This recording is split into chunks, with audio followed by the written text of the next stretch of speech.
بسم اللہ الرحمن الرحیم نحمدہ ونصلی علی رسولہ الکریم۔ انڈیا میں جو کرونا کی خطرناک صورتحال ہے وہ ساری دنیا اپنی آنکھوں سے دیکھ رہی ہے۔ وہاں سے ویڈیوز آ رہی ہیں، لوگوں کے میسیجز آ رہے ہیں، ہمارے اپنے ریلیٹیوز کے میسیجز آ رہے ہیں واٹس ایپ پہ کہ بہت زیادہ تباہی پھیلی ہوئی ہے۔ اور جو ویڈیوز ہم دیکھ رہے ہیں، سڑکوں پہ لوگ مر رہے ہیں، وینٹیلیٹر کا انتظام نہیں ہے، آکسیجن کا انتظام نہیں ہے، بہت زیادہ حالات خراب ہیں۔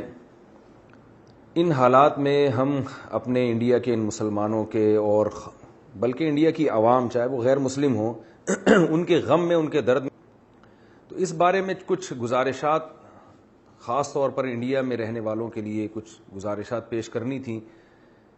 جو مسلم ہیں، جو قرآن و سنت پہ ایمان رکھتے ہیں، ان کے لیے تو اس میں کوئی کنفیوژن نہیں ہونی چاہیے، لیکن کچھ جو غیر مسلم ہیں انہیں بھی ان وباؤں سے عبرت حاصل کرنی چاہیے۔ جو اس وقت تباہی ہندوستان میں پھیلی ہوئی ہے اور اس بات کا خطرہ موجود ہے کہ کل یہ تباہی پاکستان کی طرف بھی آ سکتی ہے، اللہ تعالی ہم سب کو محفوظ رکھے، یا کسی اور ملک میں بھی یہ سب کچھ ہو سکتا ہے۔ تو ہمیں اللہ تعالیٰ کی طرف سے اس میں ہدایات ملتی ہیں۔ وَلَنَبْلُوَنَّكُمْ بِشَيْءٍ مِّنَ الْخَوْفِ وَالْجُوعِ وَنَقْصٍ مِّنَ الْأَمْوَالِ وَالْأَنفُسِ وَالثَّمَرَاتِ وَبَشِّرِ الصَّابِرِينَ۔ قرآن مجید جو اللہ کی کتاب ہے، اس میں اللہ نے اپنا فیصلہ سنایا ہے کہ وَلَنَبْلُوَنَّكُمْ بِشَيْءٍ مِّنَ الْخَوْفِ، ہم تمہیں ضرور آزمائیں گے خوف میں ڈال کر، وَنَقْصٍ مِّنَ الْأَمْوَالِ وَالْأَنفُسِ وَالثَّمَرَاتِ، معاشی نقصان ہم تمہیں دیں گے، تمہاری معیشت ڈاؤن ہوگی، تمہاری پیداوار کا نقصان ہوگا اور تمہاری جانیں ہلاک ہوں گی۔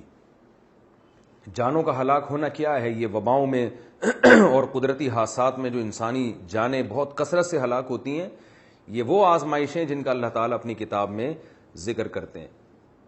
اب ان آزمائشوں میں ہمیں کرنا کیا ہے؟ جیسے یہ بڑی آزمائش ہے کرونا کی صورت میں، جس نے پوری دنیا کو تباہی میں ڈالا ہوا ہے، اور خاص طور پر جو ہمارا پڑوسی ملک ہندوستان جس کرب و اذیت سے اس وقت گزر رہا ہے، تو اس میں کرنا کیا ہے ہمیں؟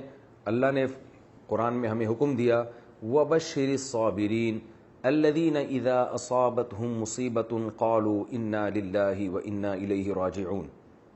فرمایا اے نبی، آپ صبر کرنے والوں کو خوشخبری سنا دیں۔ اور وہ کیسے صبر کرتے ہیں؟ جب انہیں کوئی مصیبت پہنچتی ہے تو یہ کہتے ہیں اِنَّا لِلَّهِ، جس نے اس کائنات کو بنایا ہے نا، ہم اس کے غلام ہیں، ہم پر ہماری مرضی نہیں چلے گی، بلکہ اس کائنات کو بنانے والے کی مرضی چلے گی۔ اگر انسان کی ساری چاہتیں اس دنیا میں پوری ہو جائیں تو پھر انسان خدا بن جائے گا۔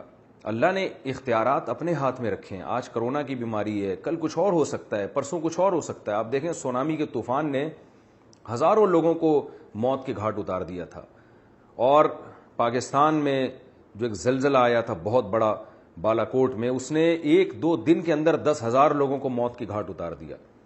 تو یہ طوفان، یہ آزمائشیں، یہ وبائیں، یہ آج پہلی دفعہ نہیں ہیں۔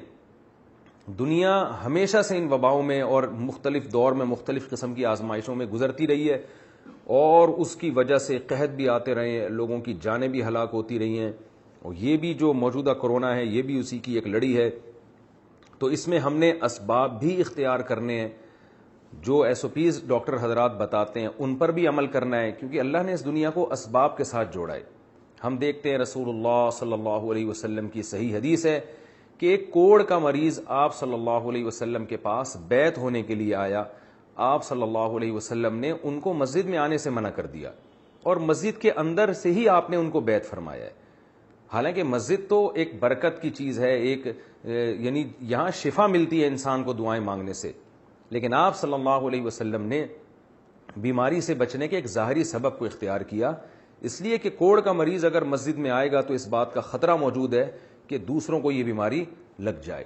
تو اس میں آپ صلی اللہ علیہ وسلم نے احتیاط پر بھی عمل کر کے دکھایا، اور قرآن کے ذریعے ہمیں آپ صلی اللہ علیہ وسلم نے بتایا کہ احتیاط پر عمل کے ساتھ ساتھ ہم نے صبر کا دامن ہاتھ سے نہیں چھوڑنا، اور صبر کا طریقہ بھی اللہ نے بتا دیا ہے۔ کیا سوچو گے تو صبر کی توفیق ملے گی؟ وہ یہ سوچنا ہے اِنَّا لِلَّهِ، ہم پر ہماری مرضی نہیں چلے گی، ہم اللہ کے غلام ہیں، وَإِنَّا إِلَيْهِ رَاجِعُونَ، اور ہم نے لوٹ کر اللہ کی طرف جانا ہے۔ کیا مطلب؟ آج ہم نہیں مرے تو کل مریں گے، پرسوں مریں گے، اور ہم اللہ کی طرف جائیں گے اس آزمائش میں اگر ہم نے صبر سے کام لیا، واویلا نہیں کیا، بے صبری کا مظاہرہ نہیں کیا، تو کل اللہ تعالی ہمیں اس کا اجر دے گا۔ اور آج اگر ہم نے صبر کا دامن چھوڑ دیا، بوکھلاہٹ کا شکار ہو گئے، تو کیا ہوگا کہ جو مصیبت ہے وہ تو نہیں ٹلے گی، لیکن ہم ایک بہت بڑے اجر سے قیامت کے دن محروم ہو جائیں۔ اور اللہ تعالیٰ سے ہم دلی دعائیں کرتے ہیں کہ اللہ اس مصیبت سے ہندوستان کے لوگوں کو جلد سے جلد نجات عطا فرما، اور جس کرب و اذیت میں وہ مبتلا ہیں، اے اللہ اس بیماری سے، اس مصیبت سے ان کو نکال دے، اور جب تک یہ بیماری مقدر ہے صبر کی ہم سب کو توفیق عطا فرما۔ اور اس میں غیر مسلموں کے لیے ایک سبق ہے کہ یہ دنیا خواہشات کے پوری ہونے کی جگہ نہیں ہے، اب بھی موقع ہے اللہ کی طرف آنے کا، شرک سے توبہ کرنے کا۔ قرآن صاف لفظوں میں کہتا ہے وَإِذَا غَشِيَهُم مَّوْجٌ كَالظُّلَلِ دَعَوُا اللَّهَ مُخْلِصِينَ لَهُ الدِّينَ، کہ جب تمہیں کوئی بڑی مصیبت آتی ہے، طوفان میں گھرتے ہو، تو تم سب اپنے دوسرے خداؤں کو چھوڑ کر اس خدا کو پکارتے ہو جو آسمانوں میں ہے، لیکن جب وہ تمہیں مصیبت سے نجات دے دیتا ہے تو پھر اس خدا کو تم بھول جاتے ہو، اگر وہ چاہتا ہے۔ بعض دفعہ وہ نجات نہیں بھی دیتا، تو اس میں، ان مصیبتوں میں، ان بلاؤں میں، وہ رب جو آسمانوں میں ہے وہ ہر ایک کو اپنی طرف دعوت دیتا ہے کہ آؤ مجھ سے مانگو۔ ایسے موقع پہ سب کو اسی اللہ کا تصور آتا ہے دماغ میں۔ ایک ویڈیو بھی ہندوستان سے وائرل ہوئی ہے کہ ایک ہندو فوجی وہ لوگ مسلمانوں سے اپیل کر رہا ہے کہ آپ لوگ دعائیں مانگیں۔ میری دادی مجھے بتایا کرتی تھیں، سہارنپور سے ان کا تعلق تھا، کہ جب بارشیں بند ہو جایا کرتی تھیں تو ہندو بھی آ کے ہم سے ریکویسٹ کرتے تھے کہ آپ لوگ نماز استسقاء پڑھیں۔ یہاں ایک بوڑھے رہا کرتے تھے ہندوستان کے تھے، انہوں نے یہ بات مجھے بتائی کہ ہندو ہم سے کہا کرتے تھے کہ آپ جائیں اور نماز استسقاء پڑھیں اور اللہ سے دعائیں مانگیں، اور میں نے اپنی دادی سے براہ راست سنا کہ بہت دفعہ ایسا ہوا ہے کہ ہم نماز استسقاء میں گئے اور ہم نے اللہ سے رو رو کے دعائیں مانگی اور اسی وقت آسمان سے بارشیں برسنا شروع ہو گئی۔ تو مسلمانوں کو خاص طور پر چاہیے، ہم تو ایک حقیقی خدا پر ایمان رکھتے ہیں جو بلائیں دے بھی سکتا ہے اور بلائیں ٹال بھی سکتا ہے، تو بہت شدید ضرورت ہے اس بات کی کہ رمضان کی ان مقدس راتوں میں پوری دنیا کے لیے، عام طور پر اور خصوصاً ہندوستان کے لیے جو ہمارا پڑوسی ملک ہے، اس کے لیے ہم راتوں کو اٹھ کے گڑ گڑائیں، دعائیں مانگیں، اور اس میں صرف مسلمانوں کو شامل نہ کریں، بلکہ اللہ سے یہ دعا مانگے کہ اللہ انسانیت جس کرب و اذیت میں مبتلا ہے تو اس مصیبت سے ہم سب کو نکال دے۔ اللہ تعالیٰ سے دعا ہے کہ جو کچھ کہا سنا اللہ تعالیٰ اس میں کمی کوتاہی کو معاف فرمائے، اور جو صحیح باتیں ہوئی ہیں اللہ ہم سب کو اس پر عمل کرنے کی